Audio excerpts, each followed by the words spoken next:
temporarily to see if that's working. But the strange thing is it's working here and it's working there. So I don't know. The backup microphone, okay, now I can see the audio in the backup microphone. That's actually working fine. I can see that now. So it's most likely, you know how live streaming is. Yeah, right now it's working. Medical treatments like honey, olive oil, and others. Okay, not everyone needs to go on it at the same time. Like 5 people went all at the same time, but it's okay. So it's a really good question about medical treatments. There's actually a lot. If you look at Zad al-Ma'ad by Imam Ibn al-Qayyim rahimahullah ta'ala, there's a lot in there. Actually, I really think if I was to say there's one thing I really feel I don't know enough about and I would love to learn more about is Islamic traditional and herbal medicine. I would love to know more about it, inshallah ta'ala. I have had a couple of teachers, but I feel like I haven't really delved into it. And it's, to a certain extent, it is almost not forgotten, but a rare science that people know. It's rare that you find people that are good at it.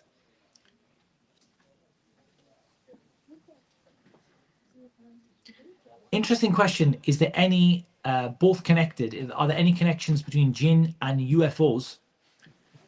The ones that don't come from China, huh? And between jinns and other planets. And I think that's that's actually a very, very valid question. I think that's a perfectly valid question, inshallah. So I believe, yes, it is very reasonable to say that if somebody sees an unusual thing, like say in the sky or whatever, and they don't have any reasonable explanation for it, yeah, it is possible that this can be from the jinn. We know that some of the jinn can fly. And it's certainly not an alien from another planet, that's for sure, because that doesn't seem to be indicated by the Quran. The statement of Allah Azza wa Jalla, وَلَقَدْ كَرَّمْنَا بَنِي آدَمَ, we have certainly honored the children of Adam, and they've been preferred over all of the other people, and therefore this would indicate there isn't some other race that is, or some other any creation that is competing with Bani Adam. Wallahu a'lam. But yeah, it's possible that people have encounters with the jinn and believe that it's people from other planets. Can the jinn reside on other planets? The jinn can certainly travel through the heavens to a certain extent. I don't know anything more than that. My family refuses to take down pictures from the house. If I remove pictures from my room, will that be a protection for my room? I believe it will, because of the statement of Allah Azza wa Jal, فَاتَّقُوا اللَّهَ مَا اسْتَطَعْتُمْ. Have as much fear of Allah as you can. Do the best you possibly can. If they wouldn't take down the pictures that are on the walls and things, but you took them down from your room, I believe that you have done the best you could do in that situation. Is it permissible to ask a friend for me to do ruqyah for them, or do you have to wait for them to ask for it? It's actually better for you to offer, because offering them doesn't fall under هُمُ الَّذِينَ لَا يَسْتَرْقُونَ. It doesn't go under the ruling of asking for ruqyah. Offering, and that's the angle which it was done to the Prophet sallallahu alaihi wasallam. So if you look at what Aisha did and what Jibreel did, the Prophet sallallahu alaihi wasallam didn't ask, because the Prophet sallallahu alaihi wasallam, as we know, is the Imām of the Muttaqeen and the Imām of those who trust in Allah. And so he sallallahu alaihi wasallam didn't.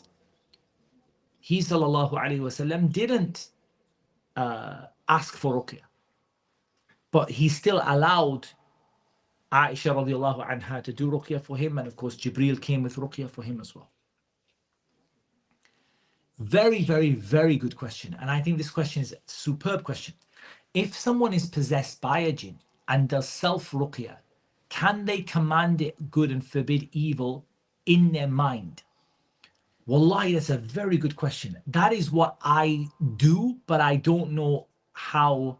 I don't know the how well it works, but that's the best I can suggest, is that your intention and your feeling is that fear Allah, leave me. You could even verbalize it if it was, if you felt it appropriate and you fear Allah, leave. But even in your heart, to say fear Allah, leave. Yeah, that is the best I know what to do, but I don't have a great answer for it.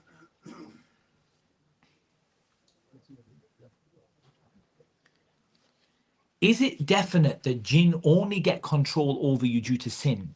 I found the more physically I got sick, the more it would get control. And if I got better, it lost control.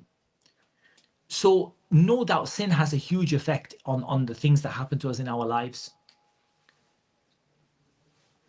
The masa'ib that happened to us because of the sins that we did. And generally, it's good to take that as a principle because it encourages the person to make tawbah. There can be ahwal, like for sure, there can be situations where a person is afflicted by the jinn because they were close to Allah and Allah subhanahu wa ta'ala wants to test them. And the example of that is Nabiullah Ayyub alayhi salatu wassalam. Massani ash-shaytanu bi nusbin wa adhab. The shaitan has caused me any hardship and pain, torment. The shaitan that caused that torment to Ayyub was not from the point of view of sin, but from the point of view of completing and showing the perfection of his iman. And that can happen, but it's good to take a principle that the default position is that the shaitan gets hold of you because of sin, because this encourages a person to make tawbah, and that is what a person really needs to do. Question about Muslim jinn getting harmed in Ruqya. Do they gain control? And if so, how do they gain control? They can possess a person like any jinni can possess a person. And so they sometimes do so out of love, out of anger, out of ignorance, out of being involved with the wrong crowd, like human beings do. Can jinn be magicians? It's a very good question. Some people say that. We don't know the answer to that and how true or untrue it is. I am archiving some of the questions that are not related to the topic, even though they're very good questions. I have to archive them just because some of the fiqh questions and things like that, because we just wouldn't have time to finish them.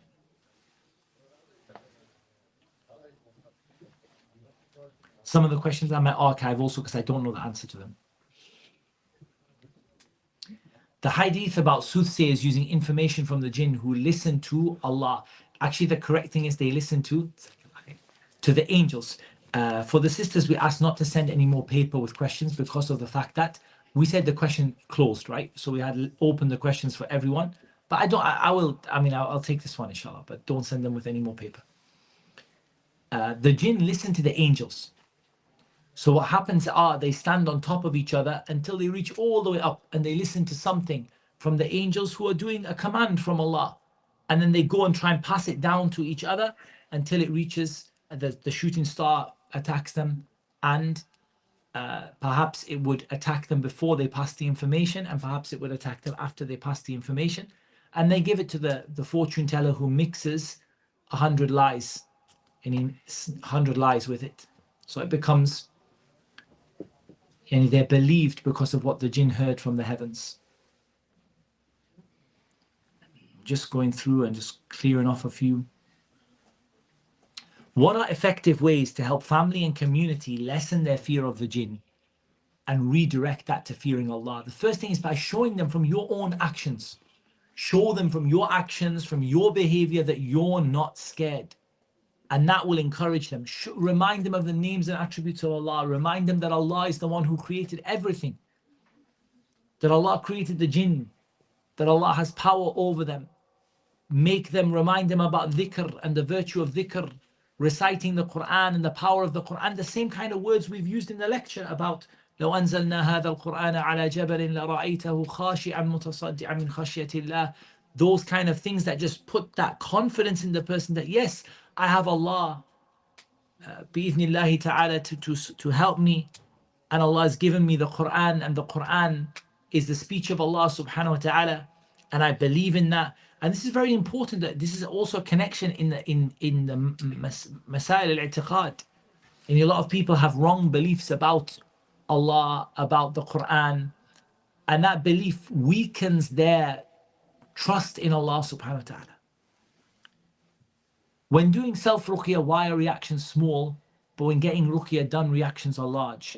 I actually believe, wallahi, it is a virtue of it. I mean, the question was beautiful. It said, am I doing it wrong? Am I doing it improperly? Or is it actually a virtue? I actually, wallahi, believe it's a virtue. I believe that from what I've seen, this is the rahmah of Allah Azza wa Jal, that Allah subhanahu wa ta'ala doesn't make it more than you can bear. He doesn't make it impossible for you to manage.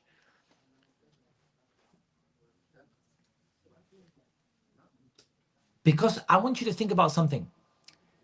The hadith, هُمُ الَّذِينَ لَا يَسْتَرْقُونَ, would indicate what? That self-ruqya is more virtuous, right? It's both are permissible, but self-ruqya is more virtuous.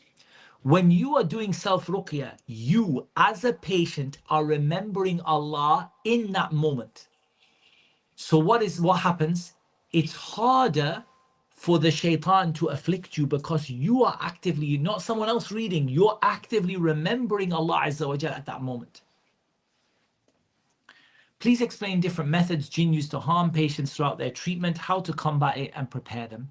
There's a lot of things, but ultimately don't scare them. You know, the jinn might do this to you, the jinn might do that to you. It's your job to deal with those issues. But over time, when you do more ruqya and you read upon more people, you become a little bit more experienced, a little bit more used to it. So you get to see some of the things they do. But a lot of it is psychologically affecting the patient. They want you to feel like you're not going to get better. It's not working. They're too powerful. That's the greatest power that the shaitan has over you is this da'wah, the calling and the waswasa, more than the physical pain. What are the conditions for it to become a person who gives ruqya? We answered that in the dars. Can a person who has only evil eye get reactions in their body like hands twitching? I mean, I don't know the answer to the extent that I can guarantee you, but I would find it to be very unusual. Normally, I would find the evil eye, I would expect that the plain evil eye from a person would not produce a jinn-like reaction in the body. Some of the scholars say aynul jinn or al-ayn allati yatba'uha jinni. An ayn, evil eye, where the jinni comes afterwards can cause that. But just the natural, normal evil eye can be very severe. Wallahi, our mashayikh used to say it can be worse than sihr. But the pulsating and the jinn reaction is less common in it, and Allah knows best. Can a person do magic on a dead person? I don't believe no. Because when a dead person dies, إِذَا مَاتَ ابْنُ آدَمَ انْقَطَعَ عَمَلُهُ إِلَّا مِنْ ثَلَاثٍ. All of his deeds cease. So he's no longer, magic is no longer happening. But could they use a dead person in their magic? Oh, for sure. Take things from the grave, take their, bones, take, dirt from the grave and mix it in. Or they do all kinds of khaba'ith, all kinds of filthy things. I'm looking at all your questions, wallah, even the ones that are not, related to the topic, and I appreciate all of them. To what extent can a raqi use experience? Some raqis say it's like something as long as it's not shirk. So they tell a person to use bukhur, salts, musk, etc. So yes, obviously, no doubt, experience. Sheikh bin Baz said it beautifully.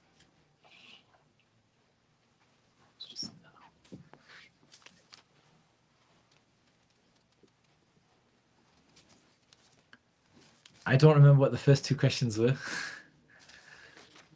Man fata fata. And whoever lost it, inshallah.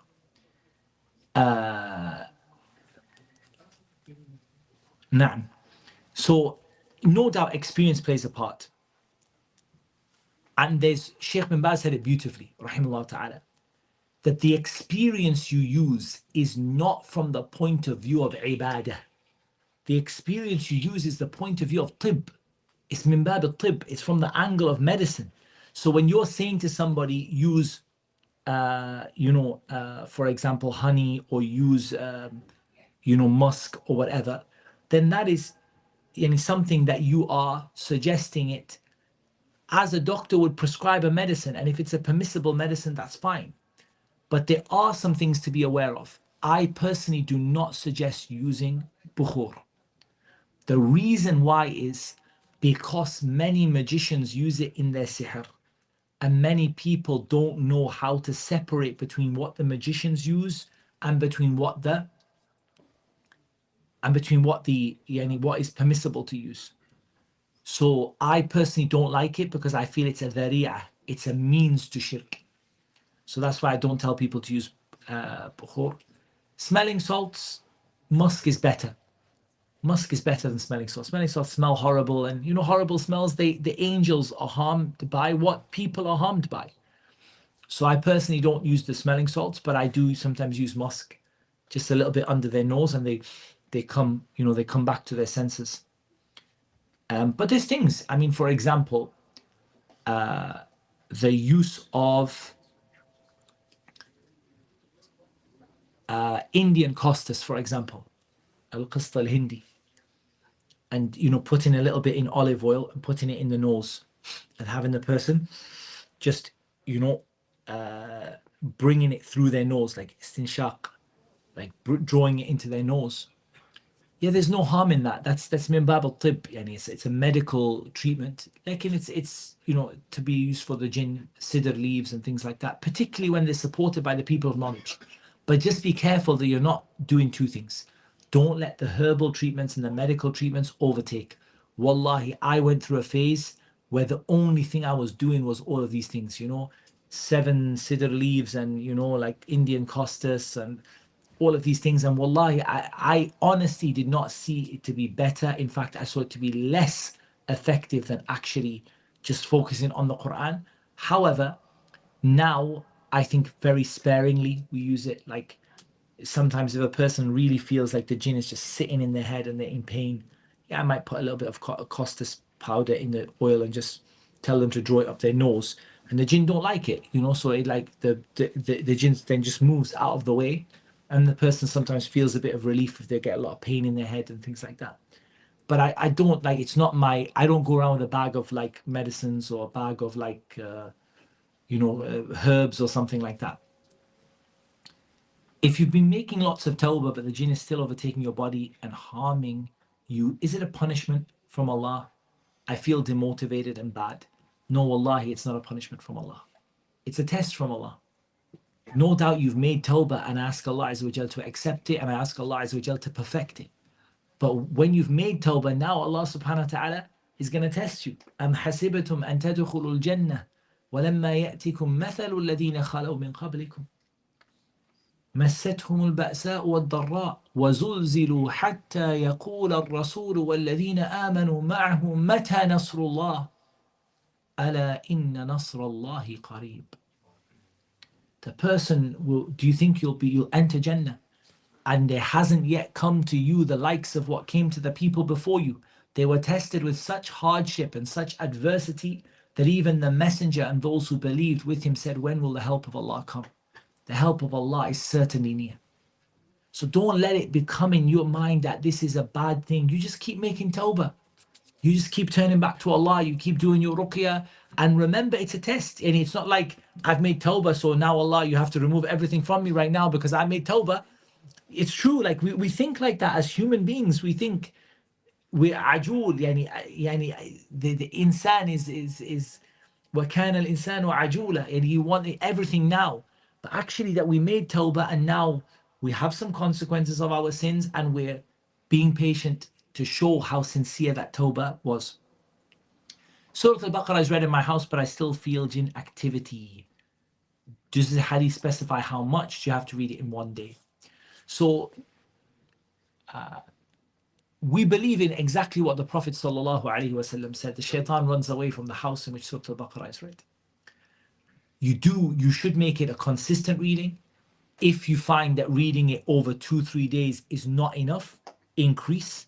And also remember that there can be other factors at play. So sometimes when someone says, well, I'm reading Surah Al-Baqarah, why is it not working?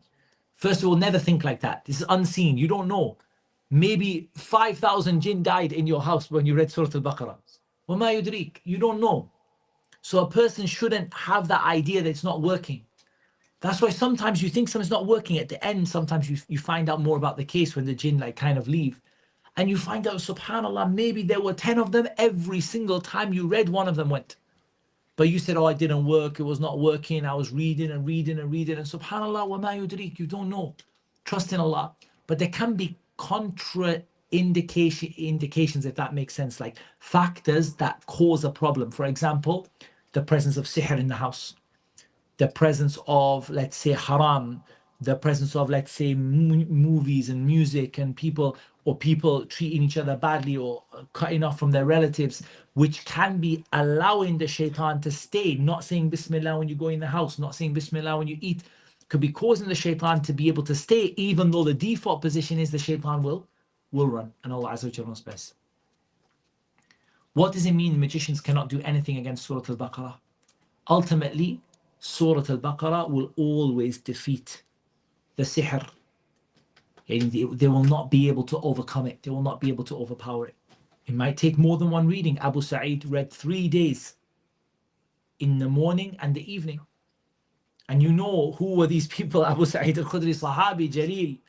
He's a noble Sahabi who saw the Prophet ﷺ. And if he, with his iman and his position of knowledge, had to read for 3 days, maybe you have to read a little longer than that, right? Because subhanAllah, this is a Sahabi. He's living at the time of the Sahaba. He's reading the Quran that he took from the mouth of the Prophet ﷺ. And still, Allah, وَتِلْكَ الْأَيَّامُ نُدَاوِلُهَا بَيْنَ النَّاسِ. These days we give you victory and we give your enemies victory sometimes.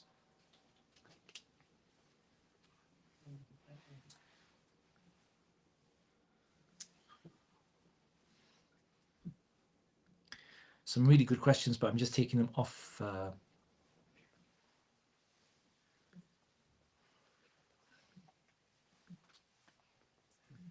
Some fiqh questions.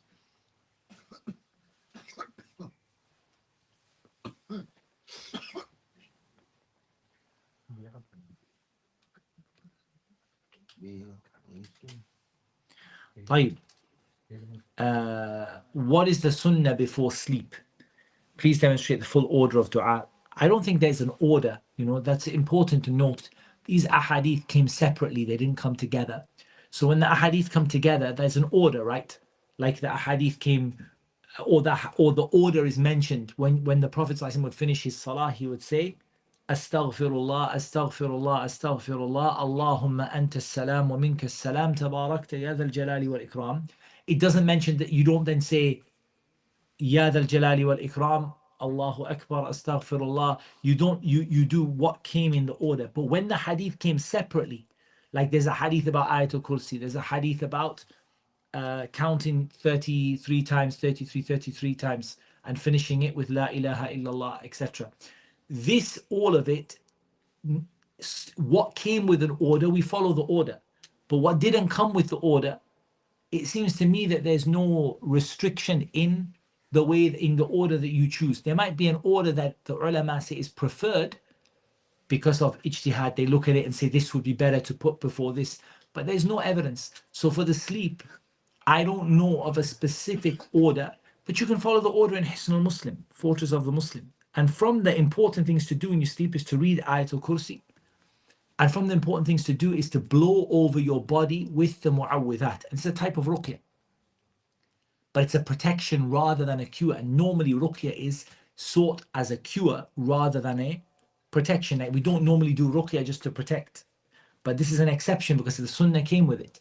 And that is that you gather your hands and you blow into them. And it's true, some of the ulama said that there's qalb in the hadith, yani that you should blow afterwards. But the hadith came like that in the Sahih. Blow first, and then you read Surah Al-Ikhlas, Surah Al-Falaq and Surah Al-Nas, and you wipe over as much of your body as you can reach. Without takalluf, without you don't need to do gymnastics or something, twisting your legs up. But what you can reach. And then you repeat that process 3 times. Blowing first, and then reading into your palms, and then wiping over whatever of your body you can reach. So those are some of the things. Do you have to open the Mus'haf, or is reading from memory enough? No, reading from memory is enough. بل هو آيات بينات في صدور الذين أوتوا العلم. The asl of the ayat is in the ayat of the Quran in your heart. The Mus'haf is there to support you and help you to read, but the ayat of the Quran are in your heart.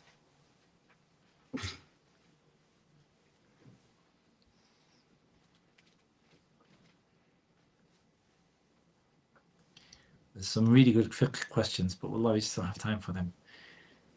If someone goes to a magician not knowing he was and gave the mother's name or an item of clothing, is this kufr?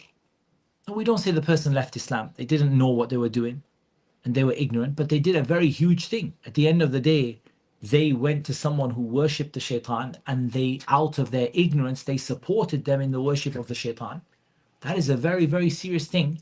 But for kufr to turn into kafir, there has to be knowledge and understanding of what you're doing. إلا أن يكون مما يعلم من الدين بالضرورة, unless it's that which is known in the religion by necessity.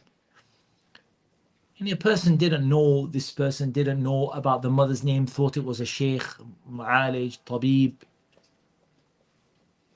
We don't see that they left Islam because of this. Like, it's a very, very serious thing which they did, and they need to repent, and they need to make it clear to people the evil that is in this, and help people not to fall into the same. Are visions while awake and dreams the same thing? Should you pay attention to visions whilst awake in Ruqyah? Pay attention, but again, there's a fatwa of the Lajna Da'ima in which they say that it's not permissible to ask or to basically prompt people with regard to dreams.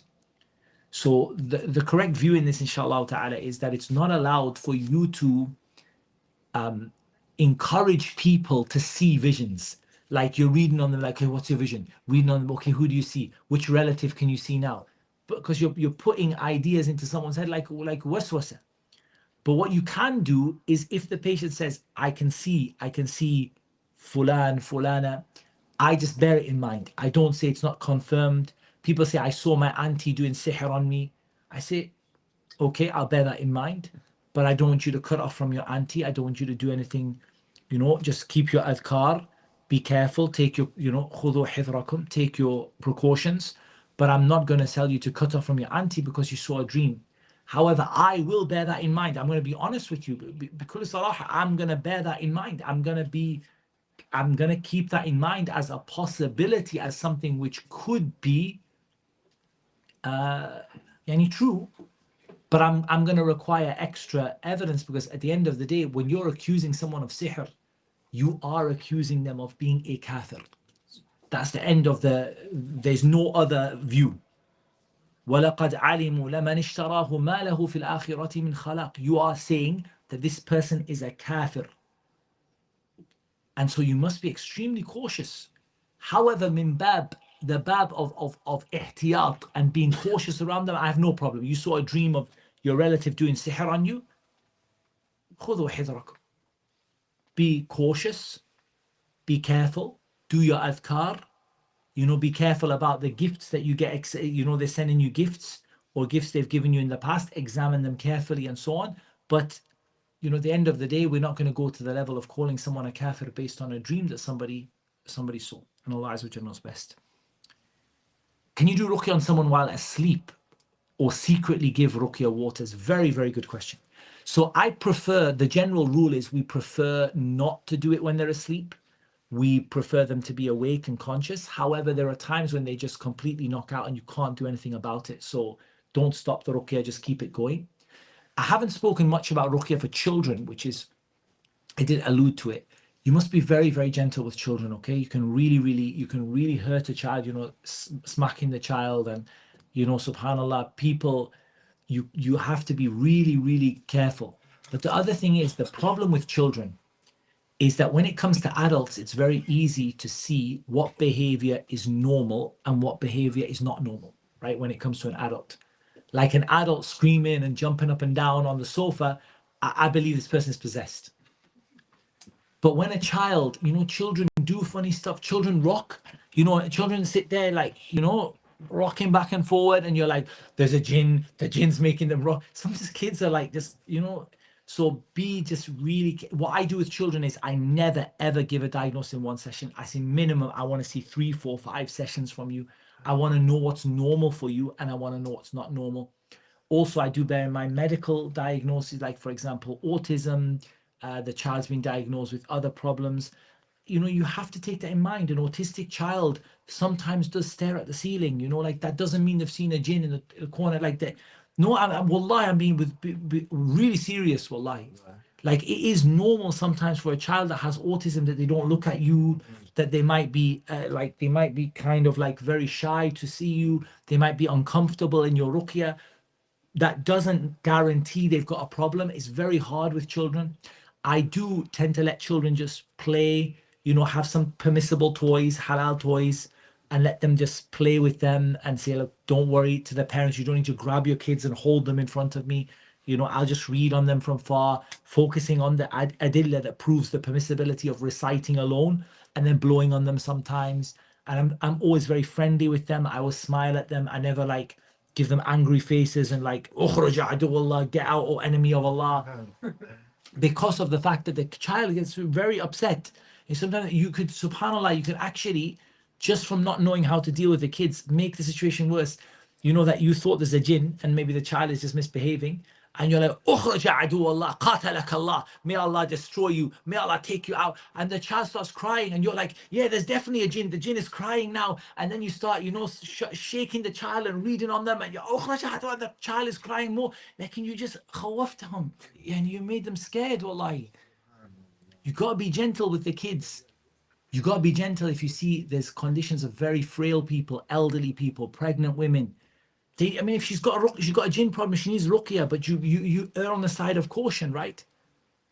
She's got a jinn problem, she needs ruqya, but you want to err, like you want to be careful, you want to be extra careful, extra worried, extra cautious about those kind of things. If someone's family member goes to a magician or soothsayer and does strange practices, are you allowed to warn your family against them? Absolutely, you are, but you must be sure what you're warning against. So you can warn someone, this person is a sahir, but you better be absolutely sure you know what you're saying. Or you could say this person is not, their belief about Allah is not right, and we're worried that they have, they sometimes go to people without the accusation of kufr. You could. And you can also say, look, I think this person, I'm not happy with the way that they behave and the things they do. Be careful around them. You absolutely can. Can you do ruqya on yourself without holding or blowing? Absolutely, you can.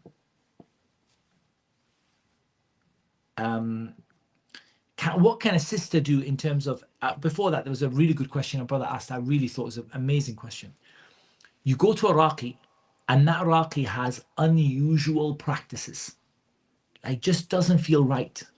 How do you deal with that? Like, I'm not saying kufr, I'm not saying shirk, but they just do strange things. Wallahi, ikhwani, take from me, wallahi. Run away like you would run from a lion. I'm not lying to you. You don't need that raqi. They might be a good person, they might have jahl, they might be good, they might know stuff, they might have a gift, whatever. If you see something that doesn't look right, just leave. Say, Sheikh, forgive me. Perhaps we'll arrange something in the future. I don't feel good. I'm going to just go. Sheikh, forgive me. I'm going to go. No problem. Wallah, you do. First of all, the cure is not the Sheikh. The cure is the Quran, right? And the danger is what? The danger is strange things are a sign of stranger things behind. Wallah, it is. You see something that seems a bit strange, and you go deep inside and you see really, don't take, really people have, somebody comes and just says, I want you to do 1, 2, 3, 4, 5, and it just feels a bit unusual. Run. Just don't even take the risk. What's the principle in Islam? That repelling harm takes precedence over bringing benefit. So I'm worried this person could be a sahir. I'm not going to say this could be a benefit in the ruqya. I'm going to go. What can a sister do in terms of helping ruqya in the community? Very, very good question. Wallahi, what that sister can do is numerous things. Number one, the brothers and sisters, both of them, educate people.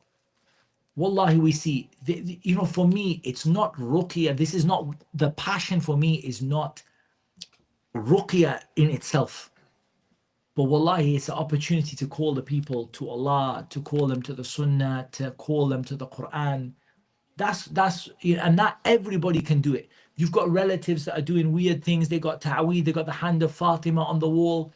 They believe that these things are helping them, saving them. Instead, they're going to these, shuyukh, or they're going to these, halaqat al-dhikr, where these guys are, banging their heads back and forward in the dark, and all of those things. You can help them. You can, at the end of the day, wallahi, I believe, wallahi, thumma wallahi, what you're doing when you help them is greater than freeing a slave.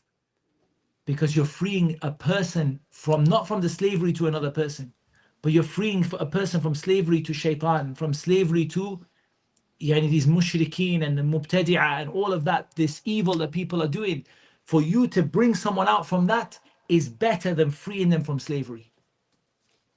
So you can do that. Number two, what the sister can do, support the sisters. Wallah, it's very hard for me doing ruqya on a sister. I feel very uncomfortable. I'm scared for myself. I'm scared. Wallahi, subhanallah, you're scared for yourself. Of course, wallahi, subhanallah, didn't the Prophet say with regard to Yusuf when he preferred the prison? That I don't know that I have been able to do the same. Salawatullahi wa salamu alayhi. In person, you fear for yourself, wallahi. So a person just, you need, having that extra support from the sisters.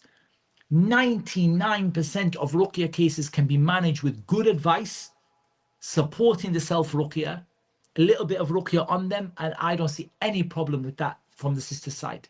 Good advice, sister, I help you, let me talk to you, give me, all the things we said, the comprehensive support.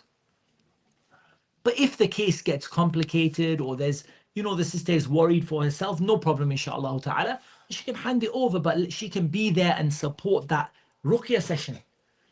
And wallahi, I have sometimes some of the older sisters, and they take, control of the ruqya session. Wallahi, I feel like itma'inan, my heart is just mutma'in, completely tranquil. Because I know that whatever's going on with that sister, she's going to deal with it. The auntie's going to deal with it. And I know that if I step over the line, she's going to deal with that as well. Yeah, wallahi, she can. She say, stop looking. Yeah, wallahi, of course, I'm going to say to her, وَحَقٌّ لَهَا ذَلِكَ, يعني. So she's allowed to do that. Yani. She's allowed to say, turn around, I'm going to fix her hijab. سَمِعْنَا وَأَطَعْنَا. We're going to listen. And that's what we feel, wallahi, like that support is very valuable. Also, how many people, wallahi, just by messaging, you can speak to so many people, you can help so many people by just, okay, do this. Have you done your ruqya today? Have you done all of that? On top of that, preparing the water, the oil, giving it as a gift for somebody, saying to them, look, just start with this. Wallah, there's so much they can do.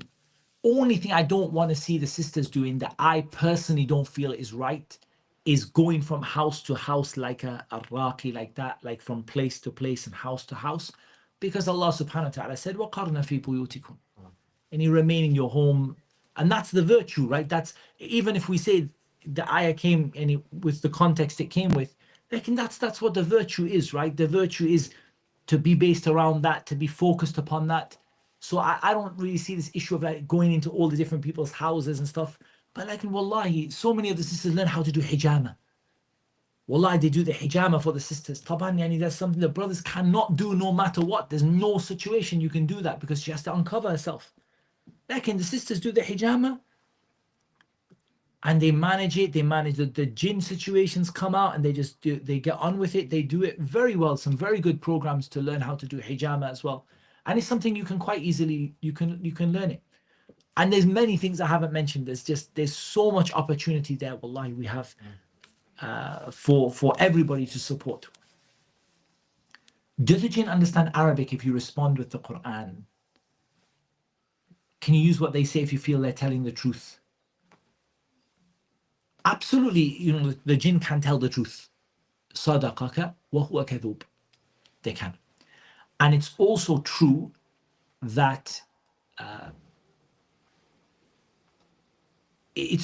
sometimes you can, by the jinn's reaction, you can actually see, or you could tell or have like an awareness of what's going on. As for the jinn understanding Arabic, I feel like they do sometimes, but then sometimes I just feel like, maybe it's just it's the way you deliver the message. But I mean, the Quran has an effect on people, on jinn and humans that it cannot be described. Just the effect. That's why you see non-Muslims just start crying when they hear the Quran. Quran has a powerful effect. So that could still be true even if they don't understand Arabic. But you also explain again in the patient's language as well. And sometimes you find the jinn is from some random place. Yeah, totally. Like the jinn can suddenly start speaking, I don't know, Chinese or something. And it can. This is like very normal situations. I mean, not speaking Chinese, but I mean, like it's very normal for them to speak like a language the patient doesn't speak. So then you can speak to them in that language or get someone to come and translate for them and say to them, ittaqillah. There's a brother told me a very funny story. There's a brother, Allah, Allah bless him. Allah bless him. He's a very, very good friend of mine. Ameen.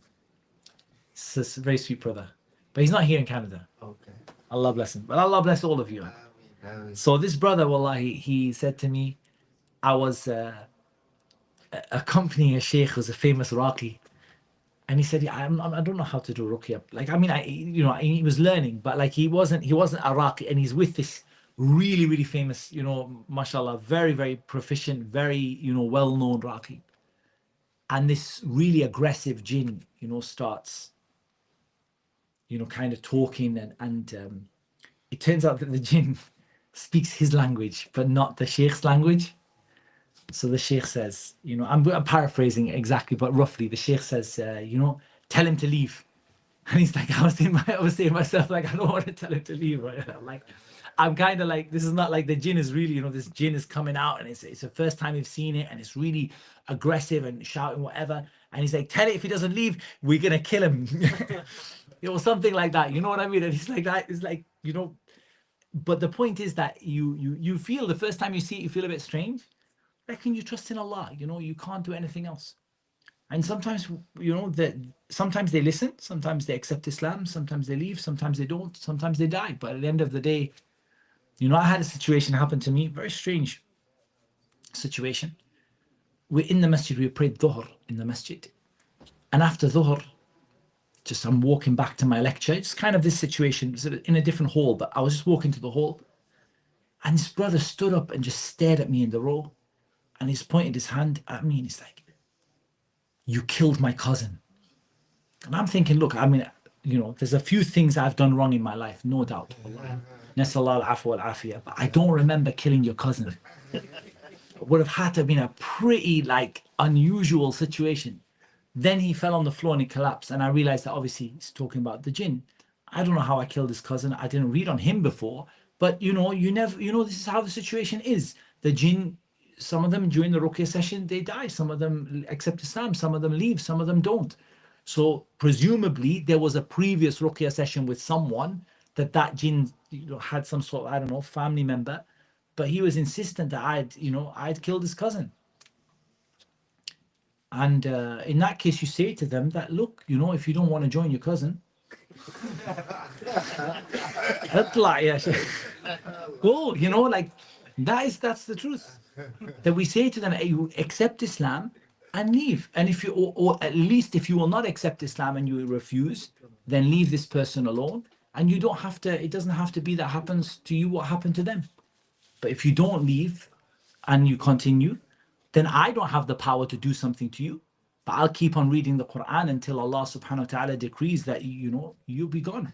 And then you'll have to face what the people face in the akhirah from the punishment of the grave and the punishment of the fire.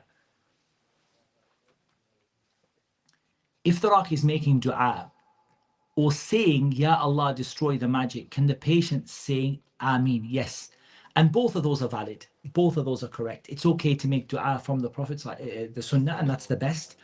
But if you were to say in a clear language, not in like this or like a strange word, but clearly say, oh Allah, remove the magic, oh Allah, cure this person, there is no harm in that, inshallah ta'ala. But it's better for you to use the dua which is ma'thur, which is authentically reported from the Prophet ﷺ. So that's our first world of the jinn one, which had the most questions on it. I'm now going to go back, inshallah ta'ala, to when the jinn possesses. Habibi, the questions, we have a rule, man. We had a rule. Sorry. We had a rule. You have to stick to the rules. Because I can't give it, I can tell you later on. Okay. We had the issue with the camera. Is that battery or is that, I guess that's battery. Do they Is that battery? do they Yeah. So just plug it, it's just me, just plug this in.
See, you're right. I can see. Okay, now it came back. I don't know why it does that. It just gets like, it just gets confused. So, yeah, the Christian priest who does Ruqya, either he's got a jinn bigger than that jinn, he's got a shaitan bigger than their shaitan, or either the shayateen work together. But I ask you a question, does it last? It doesn't. Because ultimately the shaitan always breaks his promise. وَوَعَدْتُكُمْ فَأَخْلَفْتُكُمْ. The second question was, when your body shivers during the salah, this is part of Iman. This is part of Iman. The people who, when Allah's name is mentioned, وَجِلَتْ قُلُوبُهُمْ, and their hearts shake, and people who their bodies that tremble from the remembrance of Allah Azza wa Jalla. Okay, I'm going to see if I can take the other one first, because the other one has less questions, and I'm sometimes better to leave more questions one till last. Okay, this only has 14 questions, so I should be able to do this one. That one, I can archive it because we're not quite ready for that one yet.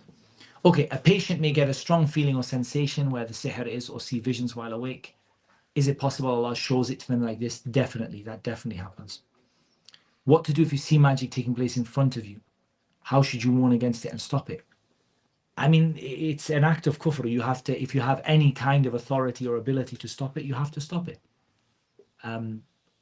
But if it's like the example of the Sheikh, and what happened with Sheikh Adil and seeing it in front of you, then in that case you can deal with it like the way that Musa dealt with the magicians. And he's to say that, and you throw what you have to throw, and you give what you have to give. But ultimately, we're going to recite the Quran, and bi'idhnillahi ta'ala, فَوَقَعَ الْحَقِّ وَبَطَلَ مَا كَانُوا يَعْمَلُونَ. The truth happened and the falsehood will be banished. That one we've answered already. What happens if you burn the contract without untying and opening everything? It's less than recommended. Some people just take the ta'weed and throw it in the sea. Some people burn it, but it's not the best practice, because you don't know whether you fully destroyed that contract. And sometimes we burn things and it doesn't burn. So you have to think about that. What is the longest time you've seen someone possessed for? Wallahi, I don't know. But some people have afflictions for their whole life. If the method of Ruqyah is correct, but the person has a problem with their aqeedah, will it work? Inshallah, it will. I mean, at the end of the day, a person could have an issue with their belief in Allah, but ultimately the person is trying to come close to Allah and is fighting against the shaitan. Allah can give them victory. Shaykh al-Islam Taymiyyah mentioned it, rahimahullah ta'ala. At the same time, it could also be the case that this aqeedah can the issue can be getting in the way. So when they correct that, it could be that their ruqyah becomes more effective, inshallah ta'ala. How to prevent thoughts from wandering when saying adhkar? I think you slow it down and really deeply think about what it is that you're saying. Don't let yourself get distracted. I know what we tend to do is we finish our salah and what do? Burn. Start looking around, get up, run around. You really have to focus yourself, say it slowly, say it clearly, and think about what you're saying. Is listening to Ruqyah audio beneficial? It could be beneficial in the sense of listening to the Quran, but it's not Ruqyah. It's not Ruqyah Shar'iyah. Ruqyah Shar'iyah is what is read with a niyyah in the person, from the person, upon the person directly. But it could be beneficial to the person, especially if that's all they can do. And some people couldn't do anything else. Some people, in the times of COVID, people were not able to go and read on people and things like that. And they said, look, we just read on you over the phone. I mean, it's not what Ruqyah is, but فَاتَّقُوا اللَّهَ مَا اسْتَطَعْتُمْ. It's all we could do for the person. But I don't think it should become the default. Allah Azza wa Jalla knows best. Is reading morning and evening remembrance enough, or is Ruqyah still required? Normally Ruqyah is required, but morning and evening remembrances are very powerful. It's a very good start. Dream interpretation. Well, that's a beautiful question. Needs a dars. I did a nice, introduction to dream interpretation, which I was really, alhamdulillah, I felt the class went really well, but subhanAllah, I don't know what happened with the video. It disappeared, subhanAllah. Maybe we need to do it again, inshallah ta'ala. How did the people before the Prophet ﷺ perform Ruqyah without the Quran? Powerful question. Very good. They used to read words that they believed had that effect. That's what the word Ruqyah actually is. A ruqa is actually the words that you say with the intention of healing up someone who's unwell. So they might have said, "Oh Allah, cure the person." They might have used Ruqyah Shirkiyah, like saying that by the name of Allah and Al-Uzza, may you get better. And so there's Ruqyah Shar'iyah and Ruqyah Shirkiyah. And that's why the Prophet ﷺ said, show me your Ruqyah فَأَذِنَ. He allowed them to do مَا لَمْ يَكُنْ فِيهِ shirk, whatever didn't have shirk, or مَا لَمْ يَكُنْ فِيهَا shirk, what didn't have shirk in it, he allowed them to do it. So he allowed them, for example, the person just wants to say, oh Allah, cure them, oh Allah, cure them, oh Allah, cure it. He said, I allow that as long as it doesn't contain shirk. Can Ruqyah be done as a preventative measure? Not normally, no. Normally it's not what it's indicated for that. It's normally indicated as a cure, or as a istishfa, and you're seeking a cure from Allah subhanahu wa ta'ala. However, it could be certainly that a person in certain situations, like for example, reading over yourself before you go to sleep, that there's that issue, inshallah. I'm just waiting for the next one. So we've just cleared, alhamdulillah, we have cleared 2 of them, and we have one of them left. Now, I know that we do have a commitment for later on in this evening, so I don't know how long we have. Can I get, do we know? Say 2 minutes, right? Someone ask Hassan how long, and then he can just come and you know, point at me. Can you do ruqyah for someone without their awareness? In some situations that might be appropriate. I generally try to avoid it, but what do you do if the person totally refuses? Just like, I will totally refuse. Generally, without their awareness doesn't work, because the jinns very quickly realizes, like, you've done ruqyah water, you've given it to them. The minute they drink it, they're like, what have you given me? You've given me this poison, you're trying to kill me, and you know, stuff like that. So what I would say is, the better way is, yes, you can try giving them something, but better way than that is actually to encourage them for ruqyah, to encourage them to make istighfar, to keep them, you know, with their prayers, and maybe try to get someone else to convince them to go down that route, inshallah ta'ala. That is also good. How consistent you have to be. That is the key. The key is وَلَكِنْ عَزِيزٌ فِي الرِّجَالِ ثَبَاتٌ. It's very rare to find people who are consistent. That's the problem. Now, once can be enough, 100%. For not even once, maybe even just the person comes to sit down in front of you, and by the grace of Allah Azza wa Jal, that person is cured without even one word. By Allah's grace, the person is cured. And also it can be that it could take many, many sessions and many, many months sometimes. It all depends on the decree of Allah for that person. But consistency is the key. أحب الأعمال إلى الله أدومه وإن قل. أو كما قال صلى الله عليه وسلم. The most beloved deeds to Allah, the most regular, even if they're few. If something didn't work out and I'm content with it, but I feel hurt sometimes, therefore I make dua for them, because I don't want them to give the evil eye. Is that the evil eye? That's a good thing, that whenever you think about something that you feel happy with or amazed, but you didn't get it, that you make dua for that person. That's a good thing. How to distinguish between waswasa and OCD, anxiety? Well, that's going to be one of our topics, inshallah ta'ala, in Montreal, in the topic tomorrow, inshallah ta'ala. But you don't need to distinguish. You don't need to distinguish. You just need to treat yourself as though it's both, right? Treat yourself this way and this way. How do you balance? Because I mean, you're just going to read the Quran all the time. I mean, the more you read the Quran, the closer you'll be to Allah. It's a good thing to do anyway. My problem, I mean, for me, even I sometimes tell myself when I feel tired in a ruqyah session, I sometimes tell myself that, wallah, this is just your word of the Quran every day. You know, like, this is not like, you know, why are you getting stressed about something that's just your normal portion of the Quran? My problem in wiswas is I don't have easy access to people of knowledge. So when I get doubts, it takes a long time to get an answer. So what you need to learn is principles by which you can apply bi'idhnillahi ta'ala. So you need to apply principles. So someone tells you, for example, al-yaqeen la yazulu bi-shak. Certainty is not taken away by doubt. That's a principle you can apply to many situations. That's the view, that's the value of a qa'idah. A qa'idah is what? A qa'idah is something that can be applied to many, many situations from one single rule. But otherwise, connect yourself with people of knowledge.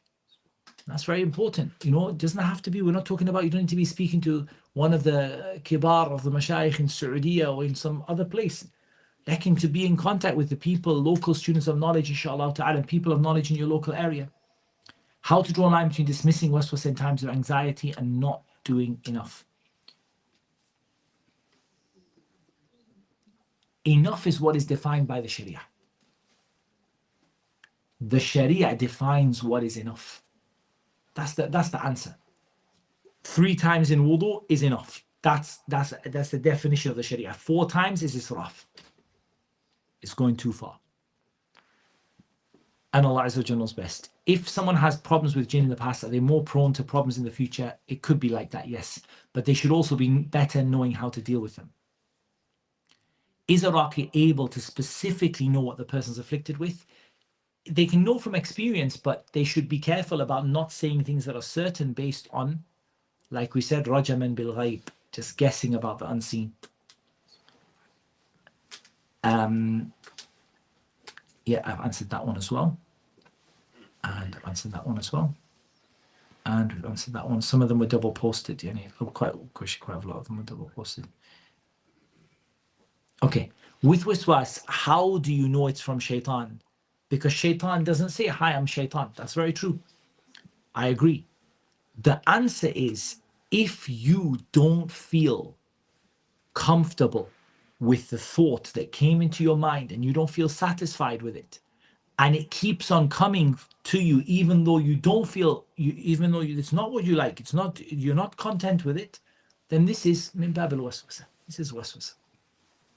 Right? You know, somebody said, I get a bad thought about Allah. I don't like that. That's why you're coming to me to tell me about it, because you don't like it. And then I said istighfar, and then it came again. That's waswasa, 100%, inshallah ta'ala. When you suspect it's the evil eye and after doing ruqyah, getting medical treatment, the symptoms don't go away. I actually have that answered on the ruqyah course in more detail, but ultimately you have to persist with the treatment. You don't have to persist with medicine. Ala rajih min qawlay ahl al-ilm, the 2 different views among the scholars regarding medicine, that medicine, you do not have to take it. No one can force you to take medicine. But ruqyah, you need to continue that until your symptoms go away, whatever it takes. I've heard Raqis say if the person refuses to do wudu, get a close family member because they have similar DNA. Similar to that is the issue of taking the date stone and putting it in the water, or taking their hair and putting it in the water. I don't feel comfortable with it, wallahi. Fi nafsi minhu shay. If you don't read any adhkar, does that mean you're not equipped with a shield? Yeah, that's the danger. You're walking around without body armor and there's a gang war happening, and these 2 gangs are shooting, everyone is shooting at you, and you're going out in a t-shirt. You know, you're just walking around like bullets zooming left, right, and center, and you know, you're not paying attention to it. So yeah, 100%. When treating evil eye, is it better to read on water and drink, or wipe over the body? I think wiping over the body is always better, in the sense that it's a direct ruqyah, but reading over the water is absolutely fine as well. I'm going as quick as I can, and I'm conscious that we do have a commitment after this as well, inshallah, but I only have a couple left. If you do have ruqyah water, how can you use it? Externally or internally? Externally, you can pour it over yourself, you can spray it, you can splash it on yourself. Internally, you can drink it. Can evil eye be put on your practicing of the deen? Some students of knowledge get affected by things. Yes, absolutely. Wallahi, I know of a very famous qari who got ayn and he couldn't recite the Quran. Yeah, of course, al-aynu haqq. Any ayn can kill a person. And you know, you learn, you sometimes you might forget something, you might forget your adhkar, you might have a state of ghafla, not being aware. It can happen. Are you susceptible to receiving ayn? Well, that's a very good question. I don't know the answer to that. It's a very good question, because I'm really enjoying the questions. They're really fantastic. You know, I'm really enjoying the questions. You can be susceptible to giving it, but can you be susceptible, like meaning that you're more likely to give it than others? But can you be more susceptible to receiving it? Maybe if you've had a jinn affliction, that could be possible. Allahu a'lam. I don't know the answer. It's a very good question. Does the evil eye affect non-Muslims, and can we receive it? Absolutely. Absolutely, we can. وَإِيَكَادُ الَّذِينَ كَفَرُوا لَيُزْلِقُونَكَ بِأَبْصَارِهِمْ لَمَّا سَمِعُوا الذِّكْرِ. We mentioned it in the dars. Those who disbelieve would almost make you slip because of their eyes. How do you know if it's evil eye that your dua isn't answered? Aha, here we have a principle. The evil eye doesn't affect the relationship between you and Allah in that way, in that your dua being answered. Sahih, the evil eye, you can't recite the Quran properly. You know, you become like for example, you start to have problems praying or whatever, like in the idea that the evil eye can stop Allah answering your dua, la wallah. Inna Allah ala kulli shayin qadir. Allah is able to do everything.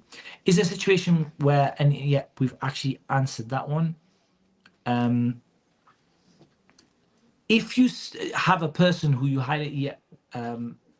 if you highly suspect they gave evil eye and they have involvement in sihr, should you ask them for the water or give them the water? This is, I think you should be very cautious in this because they can use it against you. But you could, offer a different treatment. Like we said, you could read in the water. If they said you gave the evil eye, read in the water, but they have to use it in front of you. I give it to you right now, but you're not taking it away. Because I know that you go to your sheikhs and you do your things, you're not taking it away. If you want, you can, if you believe I've given you evil eye, I'll pour the water on you right now. Otherwise, no. When to stop self-ruqya treatment for evil eye? When the symptoms go away, 100%. And not always dramatic. I don't find the evil eye to be necessarily dramatic, to be honest with you. I really don't. Sometimes it just eases off and you just feel better a lot of the time. What's the difference between Allahumma barik and masha'Allah? Masha'Allah affirms that whatever Allah wills will happen. That's what it means, right? And you can say it min bab ta'ajjub, like that. Look at how Allah has willed this good thing to happen, and it came from Allah. But the Prophet specifically mentioned to ask barakah for them. So the better word is to say, a variation of Allahumma barik, like barakallahu laka wa barakallahu fika, or barakallahu laka fi, or in Arabic we have a lot of ways of saying it, but for people who don't know Arabic, Allahumma barik is a good kind of like generic term for it, inshallah. A blood relative practices crystals and tarot. Do you say it like Tarot cards. Yeah, do you say it like that? It's like you say it without the T, yeah? Tarot cards. I don't know how you say it in English. How do we remain a healthy bond being blood sisters? Nasallallahu afwa wal afiyah. Wallahi, it's very, very difficult to have a healthy bond with someone who does that, because this is sihr. Wallahi, it's magic. And no doubt ayn can come from her when she compliments your daughter. This person, you have to keep in a way away from them, but you have to reset that relationship in a way they can't harm you. Because it's very dangerous, wallahi, that person, the tarot cards, they are a type of fortune telling and a type of sihr. They come under the category of sihr. And they are very evil belief, wallahi. The best thing you can do for her is to give her da'wah that she understands what she's doing is evil. And don't let your kids to mix with her, but just, do your adhkar, and you make sure those interactions are protected and not that you open yourself up to that person. And Allah Azza wa Jalla knows best. What's the difference between jinn possession and giving you the evil eye? And the jinn giving you the evil eye. So it's the mechanism, right? Like if we say the jinn give the evil eye, which is not agreed upon, it is the mechanism, right? It's the means by which that happens. It's not a jinn inside of you, but it's that they've caused you because of their jealousy. Can evil eye be given by just hearing about it? Allahu alam, there is some, there's some evidence to that regard. I don't know the answer. Is it possible for a sahir to afflict you in a masjid? Yes, it is. They sometimes pretend to be Muslims. Let's just quickly go through 2-3 more. Can I recite 4 quls while applying face moisturizer?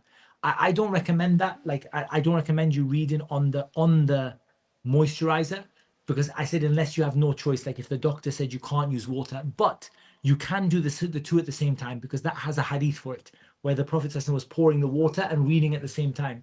So you could be putting a cream and reading at the same time. There's no problem with that, inshallah ta'ala.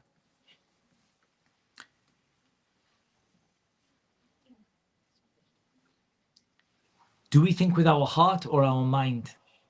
And is that why shaitan whispers into the chest? It's very good, yeah. No doubt. The stronger view, Shaykh al-Islam bin Taymiyyah said, Shaykh al-Islam Taymiyyah has a very detailed description about it, is that both the heart and the brain are involved, because the heart is a place of irada. The heart is a place of desires and a place of willpower. And the brain is a place of rationality. And so the two of them are involved, and the ruh is what connects the two of them. That's the khulasat al-qawl by Shaykh Islam. But Allah Azza wa Jal clearly said about the heart that it is any what they how do we say what they think with, yani what they reason with. But Shaykh Islam said this is min bab al-irada. Allahu alam. I'm in a place and I'm frightened someone can hit me with the evil eye. Can I say A'udhu bi kalimati llahi tammati min sharri ma khalaq? Yes. To what extent do you conceal your blessings to protect from the evil eye? Not to an extreme extent. But generally, the Prophet ﷺ said, if you see a good dream, don't tell, فَلَا تُحَدِّث. Don't tell about it, إِلَّا مَنْ أَحَبْ. إِلَّا مَنْ أَحَبَّكَ أو إلا من أحببته, except the one you love them and they love you. So there is a thing about don't share your blessings with people that don't like you. Do you know what I mean? People who have evil for you and jealousy for you. But there's no need to be extreme about concealing your blessings. Is it true that people who ask for ruqya are not from the awliya of Allah? No, it's not true. Sometimes you have to ask for ruqya. The Prophet ﷺ told some of the Sahaba to ask for it, and the Sahaba are from the awliya of Allah Azza wa Jal. But it's for the one who is aiming for the strongest level of tawakkul, it is better for them to refrain from anything that would reduce from it.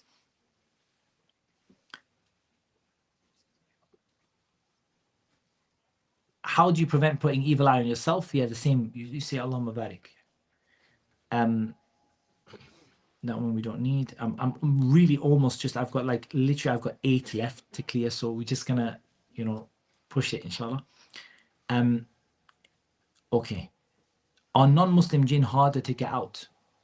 I think Muslim jinn are sometimes more difficult because they tend to you don't know what you're doing with them sometimes, whereas with the non-Muslim jinn, you find it's very clear what you're asking them to do. And Allah Azza wa Jalla knows best. How do non-Muslims get treatment? They can get it from Ruqyah. Abu Sa'id al-Khudri did Ruqyah for them. Is the jinn living in the sink strong? I don't know of a specific hadith that mentions it, but I do know about, because it wasn't that they had sink, but it's that they would pour the oil. Like you mention Bismillah before you pour the oil, or before you pour something hot, out in the garden or in the sink. Yeah, you say Bismillah so that you don't harm from the jinn and they come and cause you a problem. Could constant migraines, inflammation, lost memory, eyesight problems indicate the evil eye or something else despite clear medical tests? Absolutely, it's worth doing ruqyah 100%. If a non-Muslim gives me a compliment, but of course doesn't say Allahumma barik, what should I do in that situation? Is that maybe you can, if they're a believer in God, you should say to them, say, God bless you. If they believe in Allah, say to them, say God bless you. Don't, because they believe in the evil eye as well, by the way. If you have a look at that, I was looking it up because I was researching it for a topic, and both Jews and Christians firmly believe in the evil eye. It's mentioned in the Bible. Do they believe in it today? But say to them that. But if it's a polytheist or whatever, then just make dua for yourself that Allah keep me safe. If we have waswas, I've only got 3 questions. If we have waswas, would we be sinful if we ask our doubt in public? You shouldn't ask something in public that will make people feel get confused or get mixed up. Instead, ask in private, inshallah ta'ala. Does certainty isn't removed by doubt apply to people who suffer waswas because they may keep washing in ghusl? It applies in a particular way, so they have to learn the way that it applies. What are the steps of waswas becoming stronger and turning into actions or beliefs, and how do you weaken it? You weaken it with the ayat that we mentioned, the ayah in Surah Al-A'raf, إِنَّ الَّذِينَ اتَّقَوْا إِذَا مَسَّهُمْ طَائِفٌ مِّنَ الشَّيْطَانِ تَذَكَّرُوا فَإِذَا هُمْ مُبْصِرُونَ. That's how you weaken it. By having taqwa, by doing good deeds, by keeping away from haram, by remembering Allah, and by remembering it's from the shaitan, and by learning the knowledge by which Allah subhanahu wa ta'ala keeps you away from this waswas. Ikhwani, wallahi, we went over our time by about at least 10 minutes. So I will ask you to forgive me for one thing, is that I'm going to go very quickly. I'm going to leave very quickly, and I might not have time for, to see everybody or answer everybody's question, inshallah, because I do have a prior commitment that I'm late for. apart from that, I just think it's amazing. Alhamdulillah, it's not our very last programs. We do have the little kids program tomorrow, but it's the last program for many of you. In fact, mostly all of you, because you won't be in the kids program tomorrow. So I just want to say to all of you, first of all, Jazakumullahu khairan. You came, you listened, you gave your attention, and I hope and I ask Allah subhanahu wa ta'ala to teach us what benefits us, to benefit us with what He teaches us, to increase us in knowledge and give us the ability to act upon it. I just like to also single out all of the volunteers from Bukhari Center, and all of the, the brothers and sisters that supported us with in every way possible. Yani wallahi, the support was really amazing and beautiful. And I really, really appreciate it. And I ask Allah Azza wa Jal to make it heavy on the scale of your good deeds, Yawm al-Qiyamah. And I ask Allah subhanahu wa ta'ala, as He gathered us in this masjid, that Allah Azza wa Jal gathers us many times again. And that Allah Azza wa Jal ultimately gathers us together in al-Firdaus al-A'la min al-Jannah. مع النبيين والصديقين والشهداء والصالحين وحسن أولئك رفيقا. Ikhwani, whatever I said in any of these lectures, which was correct and true, that is Allah's grace and Allah's blessing upon me and upon us. And if I said something that was wrong, or I misspoke, or I mixed something, or I put something in front of something else, or I got angry, or I said something that I didn't think about properly, then that is not to do with the religion of Islam. That is my mistake, and Allah and His Messenger are free from that. And I apologize for any mistakes and slips of the tongue, inshallah. That's why we record the videos. We edit them in post, and we, maybe remove some of the things if there was anything there. That's what Allah Azza wa Jal made easy for me to mention. Allah Azza wa Jal knows best. Wassalatu wassalamu ala nabiyyina Muhammad wa ala alihi wa sahbihi ajma'in. Okay.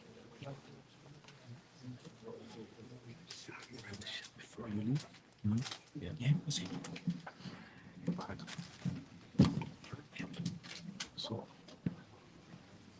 بسم الله الرحمن الرحيم الحمد لله الغفور الودود والصلاة والسلام على صاحب المقام المحمود وعلى آله وصحبه وكل من تمسك بحبل الممدود.